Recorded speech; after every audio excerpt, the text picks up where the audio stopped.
Kisah cinta Aminah, ibunda Rasulullah Shallallahu Alaihi Wasallam.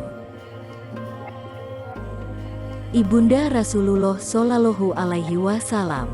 Nama lengkapnya Aminah binti Wahab bin Abdul Manaf bin Zuhroh. Ibunya bernama Barah binti Abdul Uzza bin Utsman bin Abdul Dar bin Qusay bin Kilab.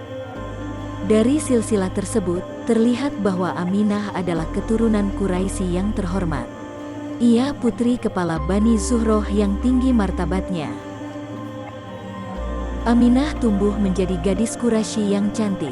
Tetapi sebagai putri bangsawan, ia berada dalam pingitan, hingga kemudian dipersunting oleh Abdullah, ayah Rasulullah Shallallahu Alaihi Wasallam, putra Abdul Muthalib. Aminah telah mengenal Abdullah sejak masa kanak-kanak. Mereka sering bermain bersama di halaman Masjidil Haram. Akrabnya mereka ditunjang oleh keakraban antara orang tua mereka, Abdul Muthalib dan Wahab, karena keduanya adalah pemimpin masyarakat Mekah. Suatu ketika Abdul Muthalib datang ke rumah Wahab bin Abdul Manaf untuk meminang Aminah buat putranya. Barah, ibu Aminah, menghampiri anaknya dan mengatakan bahwa Abdullah telah selamat dari penyembelihan. Sebelumnya Abdul Muthalib pernah bernazar untuk menyembelih salah satu anaknya apabila ia memiliki 10 orang anak laki-laki. Kemudian setelah diundi, nama Abdullah yang keluar. Abdul Muthalib sangat sedih karena Abdullah adalah anak kesayangannya. Rencana penyembelihan itu pun diprotes oleh masyarakat Quraisy. Kemudian akhirnya dilakukan penyembelihan 100 ekor unta sebagai pengganti. Ibunya menunggu reaksi Aminah yang ternyata berusaha bersikap tenang walaupun merasakan bahwa ibunya menyimpan sesuatu dalam hatinya. Kemudian, ayahnya datang dan berkata, tokoh dari Bani Hashim datang untuk meminangmu untuk putranya Abdullah. Setelah berita itu tersiar, datanglah seluruh kerabat dari Bani Zuhroh untuk memberikan ucapan selamat dan doa restu pada calon pengantin itu.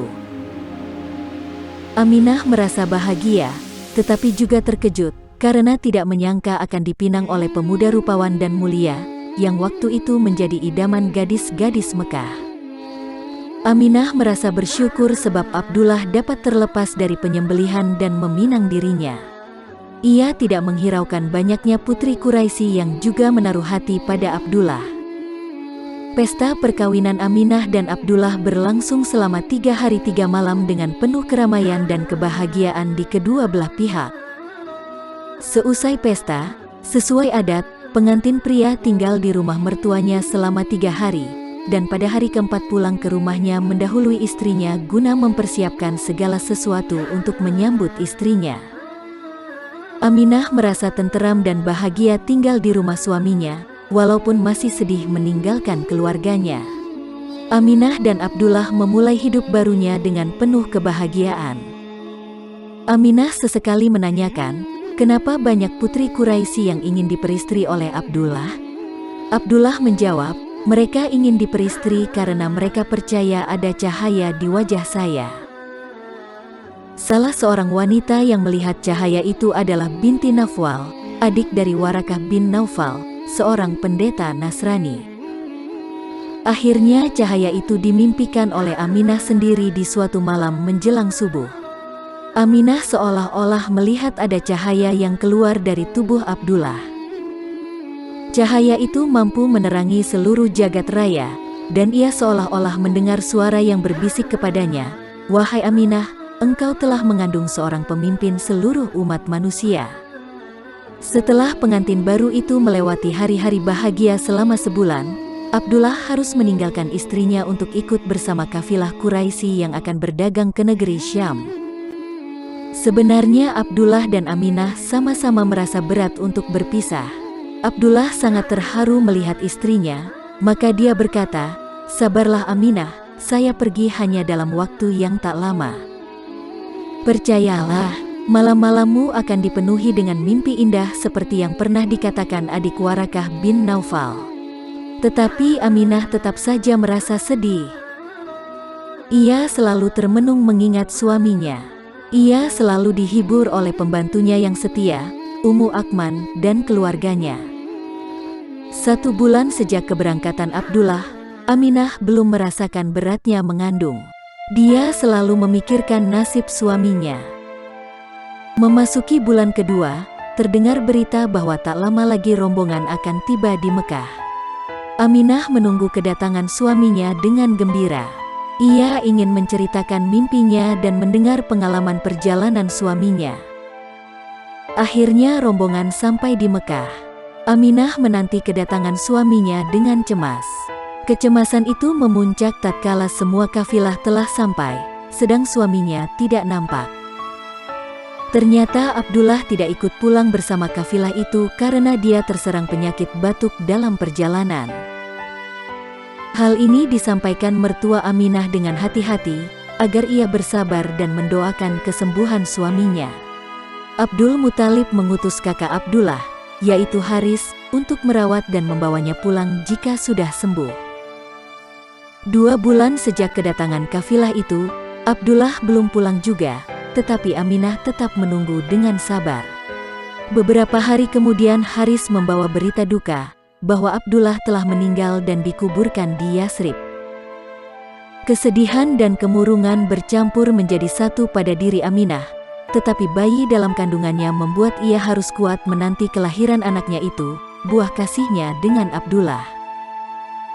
Pada tanggal 12 Rabiul Awal malam Senin tahun Gajah, bertepatan dengan tanggal 20 April tahun 570, menjelang tengah malam, ia melahirkan seorang bayi laki-laki yang sehat, berwajah bersih dan tampan, yang mengingatkannya pada suaminya. Saat-saat menjelang kelahiran bayi itu, Aminah takut sekali. Namun hatinya terhibur karena merasakan seolah-olah banyak wanita, istri para rasul, duduk di sampingnya untuk memberikan semangat dalam perjuangan untuk melahirkan bayinya. Akhirnya bayinya lahir, maka disuruhnya pembantunya untuk menyampaikan berita gembira ini pada mertuanya. Abdul Muthalib juga sangat gembira memandang cucunya, ia teringat lagi pada anaknya, Abdullah. Ia kemudian mengambil cucunya dan menggendongnya ke Ka'bah sebagai pernyataan rasa syukurnya. Cucunya itu ia beri nama Muhammad. Seusai berdoa, cucunya itu dikembalikan kepada Aminah.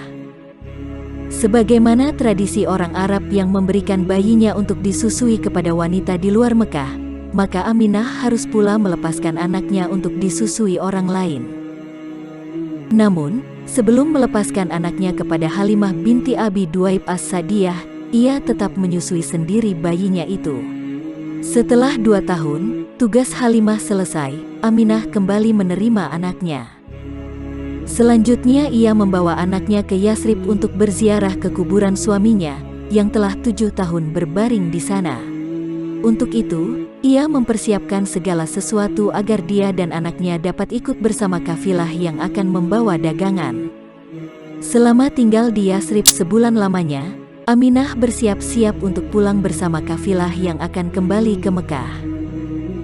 Namun di tengah perjalanan, sesampai di Abwa, sebuah desa antara Madinah dan Mekah, kira-kira 37 km dari Madinah, Aminah, ibunda Rasulullah Shallallahu Alaihi Wasallam, menderita sakit.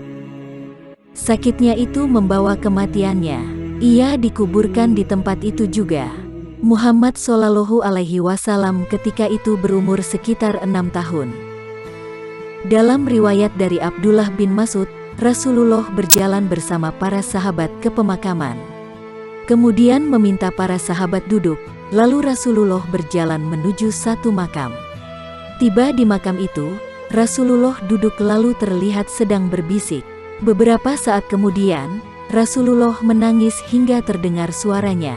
Lantaran tangisan tersebut, para sahabat pun ikut menangis.